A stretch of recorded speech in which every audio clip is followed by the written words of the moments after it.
Olá, pessoal, tudo bem? Hoje vamos gravar a segunda parte, do texto Indagações sobre o Currículo, Currículo e Avaliação. Lembrando que a gente está analisando o texto, fazendo a leitura do texto, que eu chamo de leitura turbinada, e depois nós vamos fazer um simulado sobre esse texto. É um texto muito importante porque currículo e avaliação tem caído bastante nos concursos, tá? Então, dando sequência, gente, ao nosso texto, né? Deixa eu colocar aqui de modo que não atrapalhe, né? Bom, vamos lá. Dando sequência ao nosso texto, vou aqui ampliar a tela para melhorar a visualização do texto.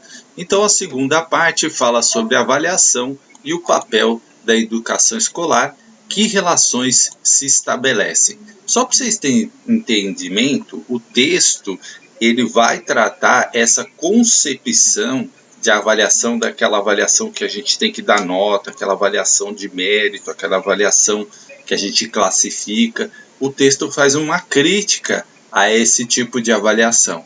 E aí ele começa assim: até que ponto nós, professores, refletimos sobre nossas ações cotidianas na escola, nossas práticas em sala de aula, sobre a linguagem que utilizamos, sobre aquilo que pré-julgamos ou outras situações do cotidiano.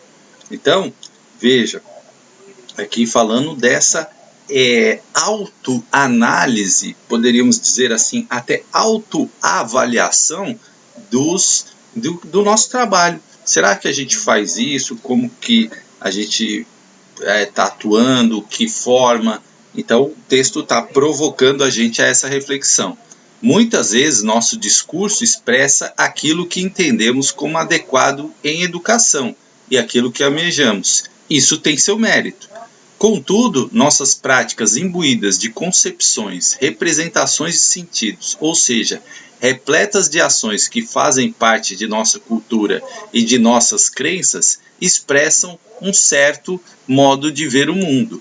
Esse certo modo de ver o mundo está imbricado na ação do professor. Traz para nossas ações reflexos de nossa cultura e de nossas práticas vividas, ainda que estão muito impregnados pela lógica da classificação e da seleção no que tange a avaliação escolar.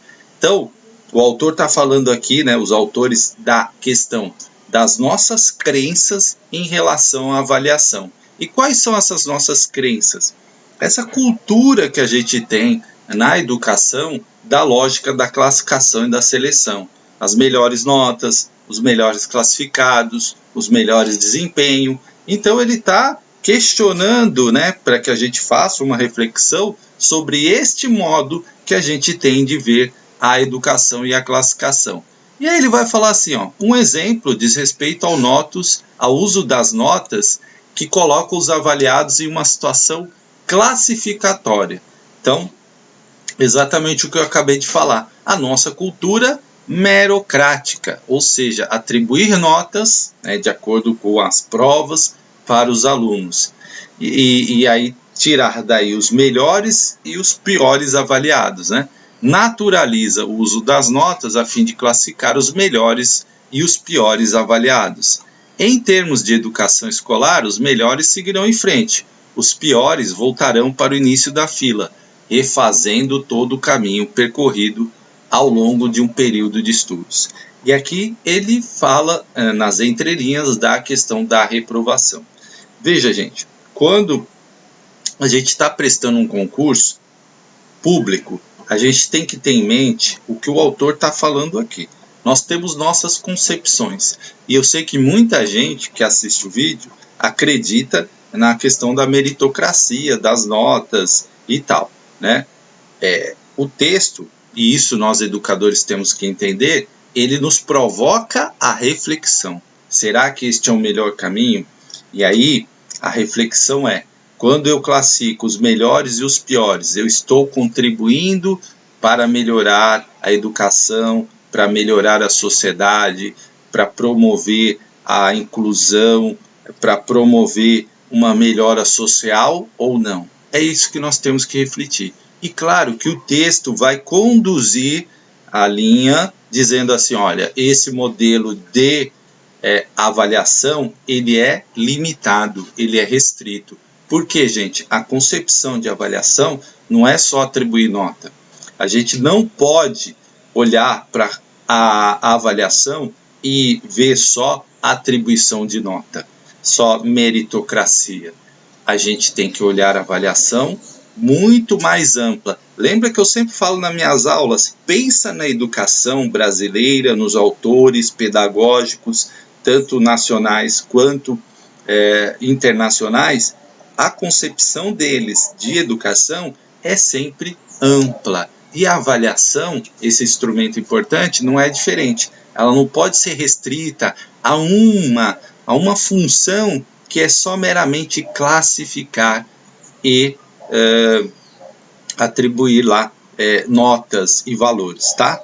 Essa concepção é naturalmente incorporada em nossas práticas e nos esquecemos de pensar sobre o que de fato está oculto e encoberto por ela. Exatamente o que eu acabei de falar. Essas reflexões, será que isto está ajudando a educação ou não? Lembra no primeiro vídeo que eu falei? Pensa numa instituição onde tem 100 alunos e 60 são reprovados. Essa instituição, ela está funcionando? Ela está cumprindo o seu papel? Será? Né? Eu até fiz o exemplo do hospital. Imagina um hospital onde entram 100 pacientes e 60 morrem. Esse hospital é bom? Vamos pensar outra situação? Imagina um engenheiro, ele faz 100 casas, 60 apresentam problemas, 60 tem problema na estrutura, na rachadura. A forma que ele usou é boa? Então, nós temos que valorizar a educação como a gente valoriza outras áreas do pensamento. Então, quando eu tenho a função da escola é a aprendizagem, é o desenvolvimento do aluno, é formar ele na sua capacidade plena. Se eu tenho uma escola que tem muita reprovação, se eu tenho uma escola que não atinge seus objetivos, eu preciso repensar essa situação. Algo não está funcionando direito, algum problema que a gente precisa identificar. E a nossa tendência é a gente colocar a culpa sempre no indivíduo, no aluno, né? E sem olhar a instituição, sem olhar o sistema, sem olhar o que está acontecendo numa análise mais profunda dessa situação. Porque vamos concordar, 60 indivíduos têm problemas, né? Então a gente precisa de 100, a gente precisa entender e aprofundar esse pensamento.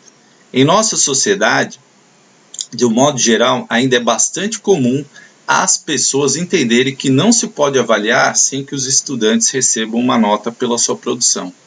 Avaliar para o senso comum aparece como sinônimo de medida, atribuição de um valor em forma de nota ou conceito. Eu anotaria esse trecho aí porque isso pode cair na prova. Pergunta pode vir falando, né, de uma escola e falar assim, olha, na concepção do texto, indagações sobre o currículo e avaliação, avaliar para o senso comum é o quê? É medida de atribuição de um valor em forma de nota ou conceito. Então, é um tipo de pergunta que pode aparecer no seu texto. Porém, nós professores temos o compromisso de ir além do senso comum e não confundir avaliar com medir. É outro trecho que eu também anotaria, porque também pode cair. Porque aqui invoca diretamente a nós professores e fala assim, olha, nós professores, e eu tenho falado isso repetitivamente nas minhas aulas, nós não podemos ficar no senso comum, nós precisamos ir além. E a gente precisa entender que avaliar não é medir, né? Então a gente precisa entender. Avaliar é um processo em que se realiza provas e testes. Atribuir notas ou conceitos é apenas parte do todo. Então, a complexidade da avaliação não pode ficar restrito apenas a notas ou conceitos, né? Elas fazem parte da avaliação? Sim, elas fazem parte da avaliação, mas elas são um pedaço dessa situação. Então, a avaliação, ela é o quê? Orientada para o futuro. Avalia-se para tentar ou melhorar nossa atuação futura. Ou seja, a gente pensa a avaliação projetando ali ações mediante os resultados, mediante aquilo que a gente avaliou, para a gente propor modificações. Vou voltar no meu exemplo, a escola que tem 100 alunos repete 60. Essa escola, mediante as avaliações, ela vai projetar ali situações, ações, mudanças para que ela possa agir e mudar essa realidade que existe hoje. Essa é a base da distinção entre medir e avaliar. Importante anotar isso aí também. Medir refere-se ao presente e ao passado e visa obter informações a respeito do progresso pelos estudantes. Então, quando eu estou medindo, eu estou olhando o presente e o passado para ver o que ele progrediu. A avaliar refere-se a reflexões sobre as informações obtidas com vista a planejar o futuro. Portanto, aquilo que eu já falei, né, só inverter a frase. Medir não é avaliar, ainda que medir faça parte do processo de avaliação. Faz parte o medir? Sim, faz parte. Mas medir não é avaliar. Anotem isso aí, porque isso pode aparecer também como pergunta. Avaliar a aprendizagem do estudante não começa e muito menos termina quando atribuímos uma nota à aprendizagem, certo? A educação escolar é cheia de intenções e visa atingir determinados objetivos educacionais, sejam esses relativos a valores, atitudes ou aos conteúdos escolares, ok? Esse parágrafo agora, gente, eu considero assim, um parágrafo chave do texto. E eu, se eu fosse você, eu anotaria ele. Eu gosto de estudar da seguinte forma. Partes importantes eu gosto de escrever, né? Porque o ato de escrever faz com que a gente tenha uma assimilação melhor. Porque o escrever exige um pouquinho mais de atenção do que meramente você simplesmente fazer um copy, né? Selecionar o texto aqui, copiar e colar no Word. Eu também faço isso, mas assim, quando eu acho o parágrafo muito importante, eu gosto de escrever. Tem gente que gosta de fazer mapa mental, tem gente que gosta de fazer resumo, né? Cada um vai. Eu recomendo assim, escrever é muito bom, tá? A avaliação é uma das atividades que ocorre dentro do processo pedagógico. Importante que ela é uma desse processo. Esse processo inclui outras ações que implicam na formulação dos objetivos da ação educativa, na definição dos seus conteúdos e métodos, entre outros. A avaliação, portanto, sendo parte de um processo maior, deve ser usada tanto no sentido de um acompanhamento do desenvolvimento do estudante, como um sentido de apreciação final sobre o que esse estudante pode obter em um determinado período, sempre com o objetivo a planejar ações educativas futuras. Veja essa relação da avaliação com a questão das ações futuras, tá? A avaliação sempre olhando para o futuro, sempre olhando para o futuro. Não esqueça disso. Quando a avaliação acontece ao longo do processo com o objetivo de reorientá-lo, recebe o nome de avaliação formativa. Aqui, gente, é quase certeza que possa aparecer uma questão desse tipo. Por quê? Ele pode perguntar, de acordo com o texto, ou sob a luz do texto, a avaliação, indagações sobre o currículo, avaliação, currículo e avaliação, desculpa, a avaliação formativa, o que é? Né? Ela é um processo ali de reorientação do processo pedagógico, tá? Então eu faço uma avaliação para que eu possa reorientar ali a minha prática. E quando ocorre ao final do processo, com a finalidade de apreciar o resultado, recebe o nome de avaliação somativa. Então você tem que entender essas duas avaliações aí. A formativa com o objetivo de reorientar o processo. A somativa como um processo no final, né? No final do processo, para você apreciar o resultado. Então não esqueça isso, anota isso aí, gente. Anota, porque isso vai dar pergunta, tá? Se não der nessa prova que você vai fazer, vai cair em outra. Já caiu, né? Aliás, várias vezes. Avaliação formativa e a diferença entre as duas, né? Avaliação formativa e somativa. Uma não é nem pior nem melhor que a outra. Apenas tem objetivos diferenciados. A banca pode também te induzir a tentar fazer um peso de qual é a melhor. Não existe melhor, gente.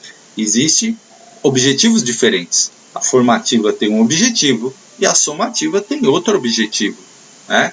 Então, cuidado com essas tentativas, às vezes, de colocar. A banca pode colocar uma alternativa lá dizendo que a avaliação formativa é considerada melhor, né? Então, o candidato desatento, que não lê o texto, pode, né, cair nessa situação e acabar, porque se fala muito de avaliação formativa, né? Se fala muito.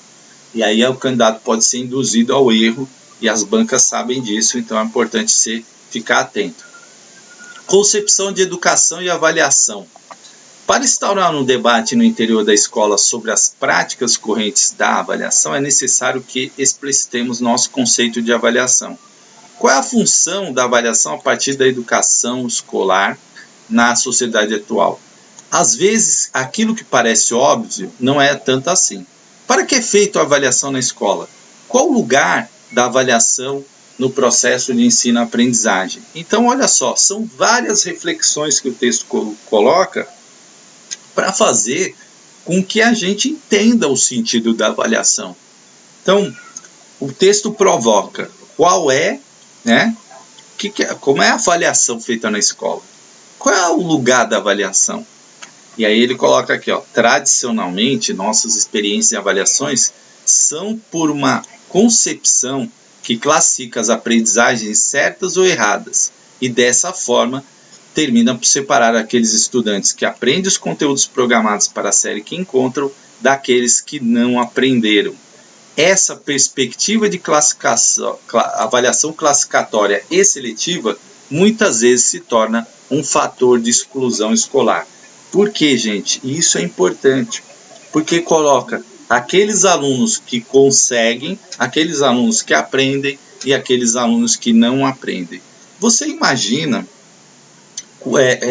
o processo de exclusão escolar, a gente às vezes não percebe, né? Então eu quero levar exemplos, e eu uso essa metodologia das histórias e dos exemplos para que você guarde os conteúdos, né? Porque na hora, o que acontece no nosso cérebro? Ele sempre, às vezes, precisa de um gatilho para relacionar o conhecimento àquilo que você falou. E então eu conto algumas histórias para que vocês, na hora da prova, consigam relacionar aquilo que eu falei com a história que eu contei. O que é exclusão, gente? Exclusão escolar? É quando a gente realmente não propicia essa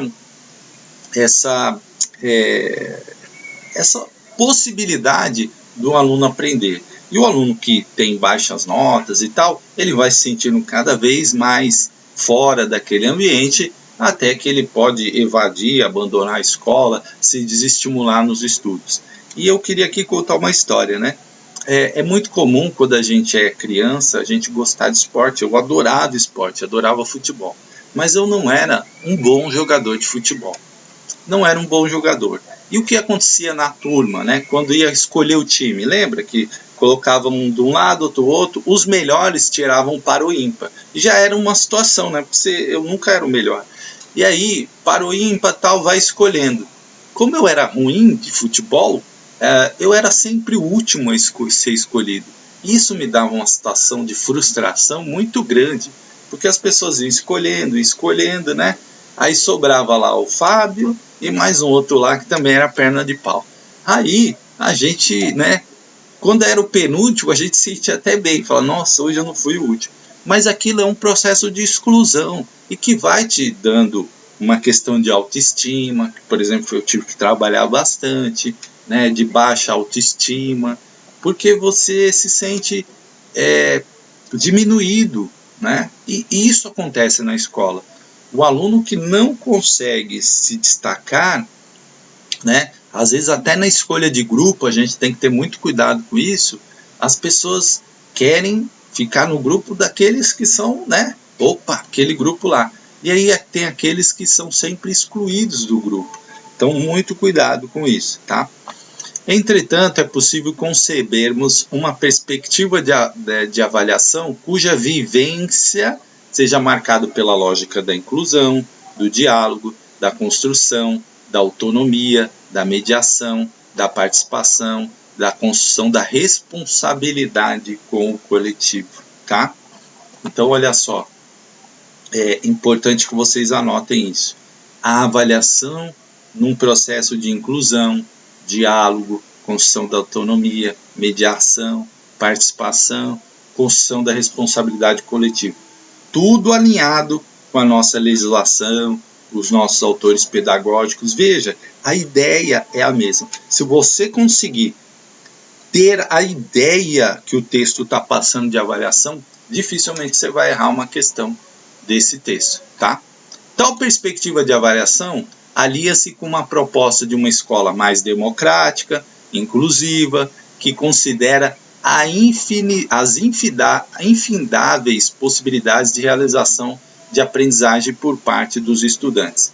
Então, olha só, eu quando dava aula de sociologia, eu ainda não tinha todas essas concepções de avaliação, confesso que eu não tinha esse conhecimento naquela época, já faz uns 20 anos, né? Então, o que eu fazia? Meio intuitivamente, eu dava vários processos de avaliação. Então, eu dava processo escrito, eu avaliava a participação nos debates, porque você pode ter aluno que não desenvolve tão bem na escrita, mas desenvolve bastante no argumento. Você pode ter... E realmente, hoje eu tenho alunos aí que são promotores, advogados, foram secretários, enfim, galgaram aí postos importantes, e nem todos eles tinham uma grande habilidade em notas, mas às vezes tinham habilidades de liderança, tinham habilidades de mobilização, tinham habilidades diferentes, que às vezes a nossa avaliação ali, aquelas perguntas específicas, por exemplo, sobre o Marx, sobre o Durkheim, sobre o Weber, da sociologia, ele, né, mais situações ali de desenvolver, de liderar, de organizar, ele tinha grande habilidade. Então a gente precisa possibilitar aos alunos esses vários modelos de avaliação para que a gente possa identificar essas potencialidades, trabalhar, claro, que é importante quando você percebe que um aluno tem dificuldade na redação, na escrita, trabalhar isso com ele, porque isso vai ser importante para ele. Não é menosprezar, então ele só tem habilidade oral, então vamos esquecer a outra. Não, não.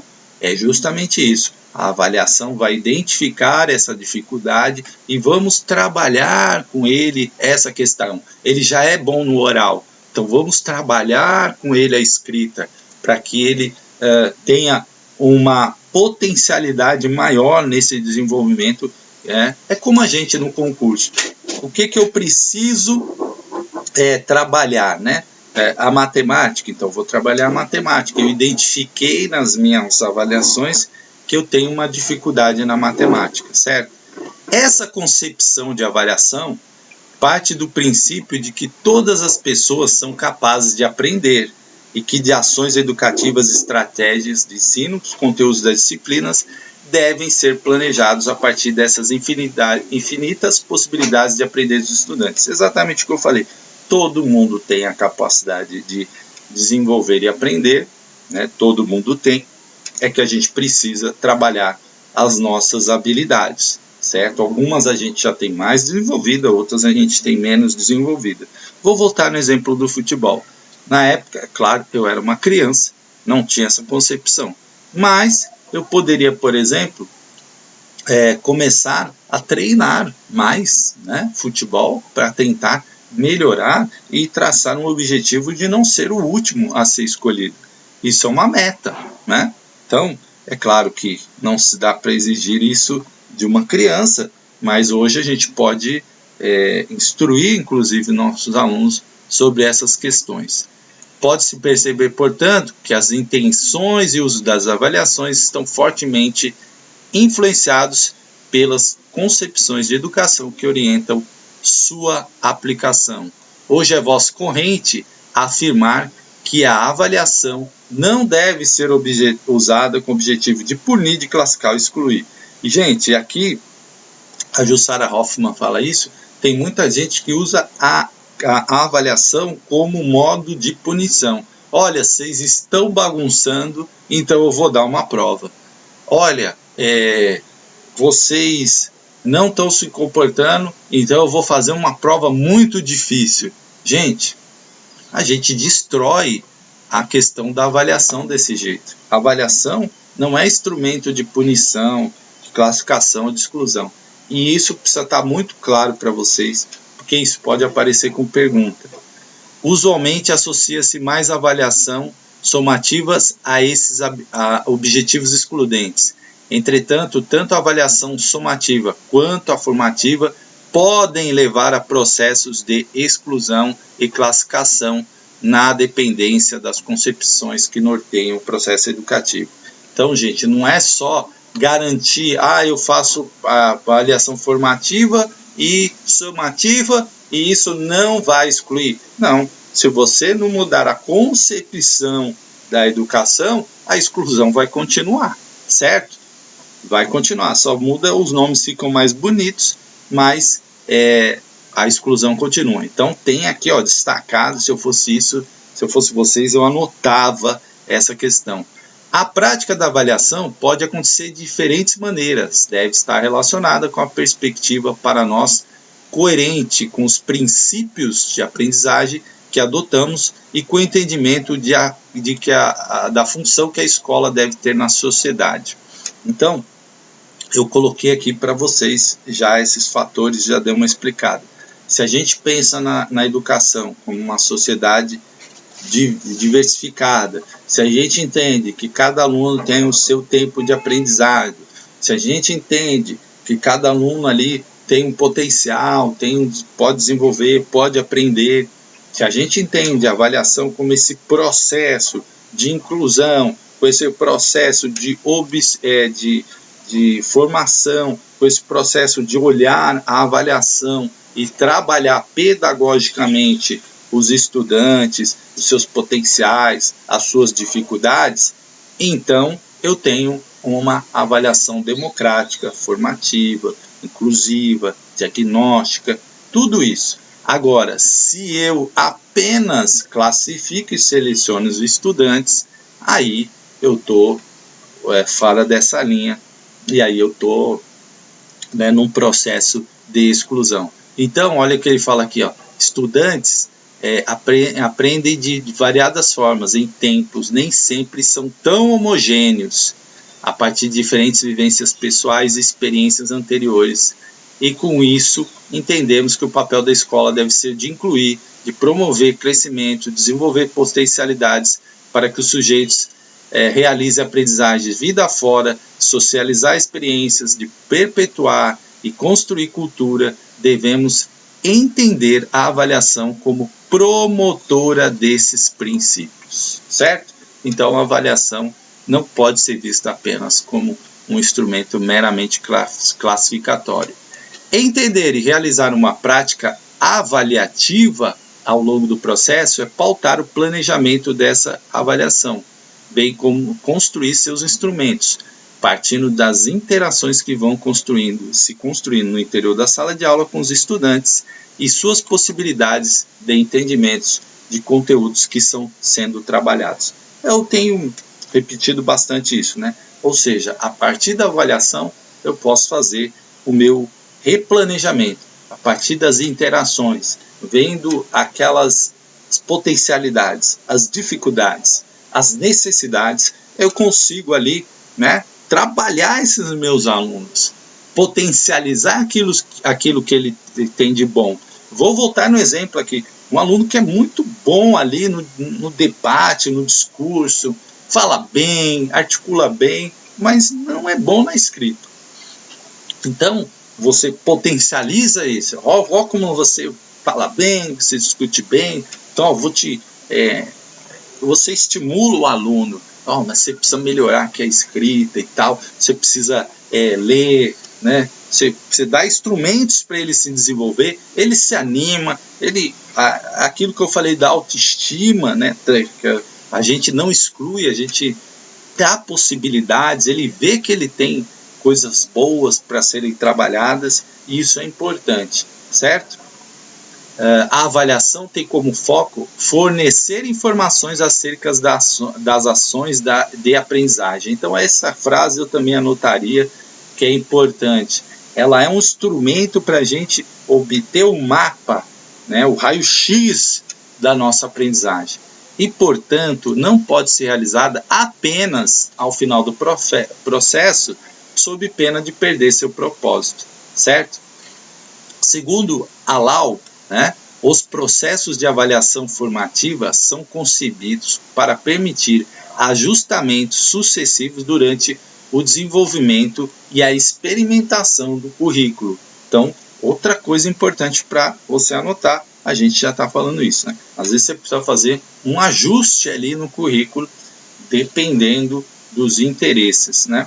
Outro dia, uma amiga minha, diretora, fez uma provocação de reflexão, né, no Facebook, com relação a uma fala do filho dela, que falou que ele queria aprender coisas de banco, educação financeira. E realmente, o nosso currículo fala pouco de educação financeira. Talvez é uma coisa para ajustar, porque nós temos hoje uma gama de jovens, né, que estão percorrendo aí outros ambientes de trabalho. Estão aí ganhando dinheiro com a internet, trabalhando com investimentos. Tem muitos jovens aí que estão fazendo verdadeiras fortunas ou ganhando muito, trabalhando com a Bolsa de Valores, com economia, e são novos campos. E assim, o nosso currículo não pode negligenciar esses novos campos. Exemplo, economia é uma coisa que eu tenho estudado bastante, é muito importante hoje para a nossa vida. Você lidar com bancos digitais, novas formas de monetização, cashback, tudo isso é uma cultura que a gente não teve, né? Então a gente não aprendeu isso, e o mundo hoje exige isso. Financeiramente, se você tem uma educação financeira, você entende que a poupança não é o melhor investimento, você começa a trabalhar o teu dinheiro de forma diferente. E hoje eu percebo o quanto isso fez falta para mim, e essa nova geração já vem com um novo olhar no interesse. Então, nosso currículo precisa, né, observar isso. E às vezes, numa conversa, como o filho dela falou, está aí né, você fez ali uma avaliação sobre o currículo, está discutindo com os alunos, de repente alguém fala assim, professor, nós precisamos observar isso aí, que isso é importante, né, para os dias de hoje. Então, tá aí como que é importante a gente também ouvir, né, as crianças. Perrenot define a avaliação formativa como um dos componentes de um dispositivo de individualização dos percursos de formação e de diferenciação das intervenções e dos enquadramentos pedagógicos. Anote aí Perrenot, porque também aparece bastante aí nos editais, né? Tudo aquilo que a gente falou. Então, dependendo da avaliação, eu preciso ali fazer uma intervenção naquela criança, naquele adolescente, para que ele tenha aí um desenvolvimento melhor, certo? Outro aspecto fundamental de uma avaliação formativa diz respeito à construção da autonomia por parte do estudante, na medida em que lhe é solicitado um papel ativo em seu processo de aprender. Gente, nunca foi tão importante a gente desenvolver autonomia. E às vezes a gente tem umas certas famílias que sufocam a criança e não deixam ela ter autonomia. Isso prejudica a criança, porque ela fica muito dependente dos pais. A gente está vendo isso muito nesse processo da pandemia, né? Então, quando a gente fala que as crianças têm habilidades de informática, Às vezes a gente é uma questão de senso comum, porque muitas delas têm muita dificuldade de fazer um e-mail, de fazer um Google Formulários, de entrar no e-mail, e isso é um processo de autonomia que às vezes a gente vê muitas vezes o pai ou a mãe fazendo isso, tá? A avaliação formativa tendo como foco o processo de aprendizagem numa perspectiva de interação e diálogo, olha aí o diálogo lá, né, que aparece, o interesse do aluno sobre a discussão, coloca também no estudante, não apenas no professor, a responsabilidade por seus avanços e necessidades. Para tal, é necessário que o estudante conheça os conteúdos que irá aprender, os objetivos que deverá alcançar, bem como os critérios utilizados para verificar e analisar seus avanços de aprendizagem. Não sei se vocês perceberam, gente, toda vez que eu começo um vídeo, eu falo o que a gente vai ver, né? Qual é o nosso objetivo com esse vídeo, porque a gente não pode frustrar a expectativa.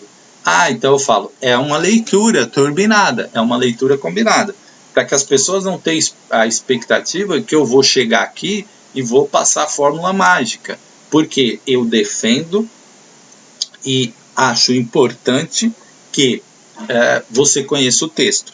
Claro que eu pulo algum trecho ali que eu acho que já está redundante, enfim, mas é importante você ler o texto, porque ler é um exercício também.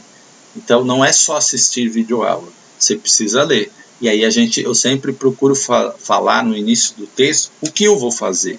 Então eu já falei, eu não vou ter questões aqui, as questões ficarão para um outro momento, porque às vezes eu faço questões no meio do texto. É importante para o estudante saber o que ele vai aprender, saber que objetivos a gente quer com aquele texto, tá?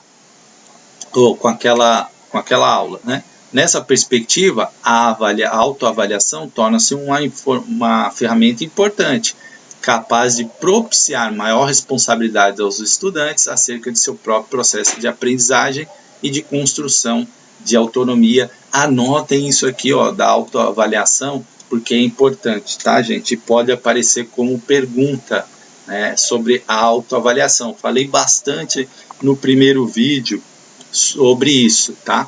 A avaliação formativa é aquela que o professor está atento aos processos de aprendizagem do estudante. O professor não avalia com o propósito de dar uma nota, pois dentro de uma lógica formativa, a nota é uma decorrência do processo e não o seu fim último, tá? O professor entende que a avaliação é essencial para dar prosseguimento aos percursos de aprendizagem. Aí, como diz Pierre Renaud, né? Percurso de aprendizagem. Continuamente, ela faz parte do cotidiano das tarefas propostas, das observações atentas do professor, das práticas de sala de aula. Por fim, podemos dizer que a avaliação formativa é aquela que orienta os estudantes para a realização de seus trabalhos, suas aprendizagens, ajudando a relacionar suas dificuldades, suas possibilidades e redirecionando em seus percursos. Então, é fundamental essa avaliação formativa, como eu dei aqui vários exemplos para você trabalhar. Um aluno que é muito bom na escrita, mas, por exemplo, nos discursos ele é muito tímido, ele é muito calado, ele não consegue se expressar. Então, temos que trabalhar isso. Isso é uma dificuldade dele. Ele precisa trabalhar isso. Porque nós formamos o cidadão pleno. E o cidadão pleno ele vai ter que saber se posicionar, vai ter que saber falar, vai ter que saber argumentar, vai ter que saber exercer sua cidadania. E para tudo isso é importante a escrita, é importante a fala, é importante os conhecimentos básicos, é importante o conhecimento da sociedade, da natureza, do mundo, das leis, enfim, certo? A avaliação formativa favorece os processos de autoavaliação, prática ainda não incorporada de maneira formal na nossa escola. Instaurar uma cultura avaliativa no sentido de uma avaliação entendida como parte inerente do processo e não é marcada por uma atribuição de nota não é tarefa muito fácil. E não é mesmo, tá, gente? Por quê? Quando você faz uma autoavaliação, você tem uma série de percalços aí. Você precisa falar da importância, explicar, né? Tanto da autoavaliação quanto da avaliação formativa. Você precisa explicar muito bem isso. A avaliação formativa, ela é extremamente importante, assim como a autoavaliação, nesse processo de construção de um aluno autônomo, de um ensino democrático, de uma cultura inclusiva, tá? Então, não é fácil implantar isso, mas precisa ser isso, né? E aí ele coloca uma pergunta aqui, ó. Qual o entendimento que a escola construiu sobre sua concepção de educação e de avaliação? Há pelo menos 2 aspectos sobre os quais a escola precisa refletir como parte de sua concepção de educação. Um diz respeito à exclusão, que ela pode realizar caso afaste os estudantes da cultura, do conhecimento escolar e da própria escola pela indução da evasão por meio de reprovação, como já foi abordado no texto sobre currículo e cultura. Então, aquilo que eu já comentei, a exclusão, né, a reprovação pode levar aí a essa exclusão, tanto pela evasão como pela reprovação, certo? Aqui os processos de avaliação podem atuar para legitimar a exclusão, dando uma aparência científica à avaliação e transferindo a responsabilidade da exclusão para o próprio estudante. Ou seja, eu não consigo estudar, eu não aprendo. Então você destrói, né, o estudante no seu emocional, e é um tema que não aparece aqui, mas é importante que a gente entenda isso. Eu tenho até que fazer um vídeo sobre isso. Se você destrói a pessoa no seu emocional, ela não desenvolve o conhecimento. Se você coloca na cabeça dela, né, que ela não consegue aprender, dificilmente ela vai aprender, tá? Aí coloca 3 pontos que eu anotaria aqui, ó. É fundamental transformar a prática avaliativa em prática de aprendizagem. É necessário avaliar como condição para a mudança de prática e para o redimensionamento do ensino-aprendizagem. E 3, avaliar faz parte do processo de ensino-aprendizagem. Não ensinamos sem avaliar, não aprendemos sem avaliar. Dessa forma, rompe-se com a falsa dicotomia entre ensino e avaliação, como esta se fosse apenas o fim de um processo.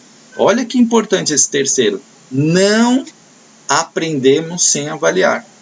Não ensinamos sem avaliar. Porque as bancas podem te induzir, então a avaliação não é importante. Claro que é fundamental, nós estamos falando aqui direto dela. Mas nós não podemos ter essa avaliação que exclui. A avaliação, ela faz parte do processo, faz parte da prática, do redimensionamento do processo de aprendizagem, como está no item 2, e aí é fundamental que ela exista, e exista com uma concepção como nós estamos falando aqui. Outro aspecto diz respeito ao papel esperado dos estudantes na escola no desenvolvimento de sua autonomia e autodireção. Nesse caso, a avaliação pode ser usada para gerar a subordinação do estudante, não para valorizar seu papel como sujeito de direitos, como capacidade para decidir. A avaliação, ela não pode ser esse monstro punitivo, esse monstro, né? A avaliação tem que ser uma coisa prazerosa, já dizia Jussara Hoffmann, Carlos Lucchesi e tantos outros, tá? Então, o desafio é transformar essa avaliação num processo de construção, inclusive que os alunos estejam integrados para o desenvolvimento da sua autonomia e autodireção. Nunca foi tão importante no mundo, na sociedade atual, termos alunos que tenham autonomia e autodireção. Por quê? Construção de projeto de vida, hoje o conhecimento está disponível de várias formas, muito mais fácil do que há 20, 30 anos atrás, né? E aí, se o estudante tem uma autodireção e uma autonomia, ele consegue se desenvolver bastante. A escola, portanto, não é apenas um local onde se aprende determinado conteúdo escolar, mas um espaço onde se aprende a construir relações com as coisas, mundo natural, e com as pessoas, mundo social. Fundamental, você tem que ter a escola tem que ampliar o seu papel, e não só apenas ensinar conteúdos, mas sim ensinar a você a se relacionar com as coisas do mundo natural e com as pessoas, o que ele chama aqui de mundo social. Essas relações devem propiciar a inclusão de todos e desenvolvimento da autonomia e autodireção dos estudantes, com vistas a participem como construtores de uma nova vida social. Certo, gente? E aí, assim, nós terminamos hoje essa parte 2, e aí voltaremos depois para falar da parte 3. E claro, depois eu colocarei aí as questões para a gente, possíveis questões, né, que possam cair na prova de vocês. Mas, volto a dizer, é fundamental ler o texto, ver o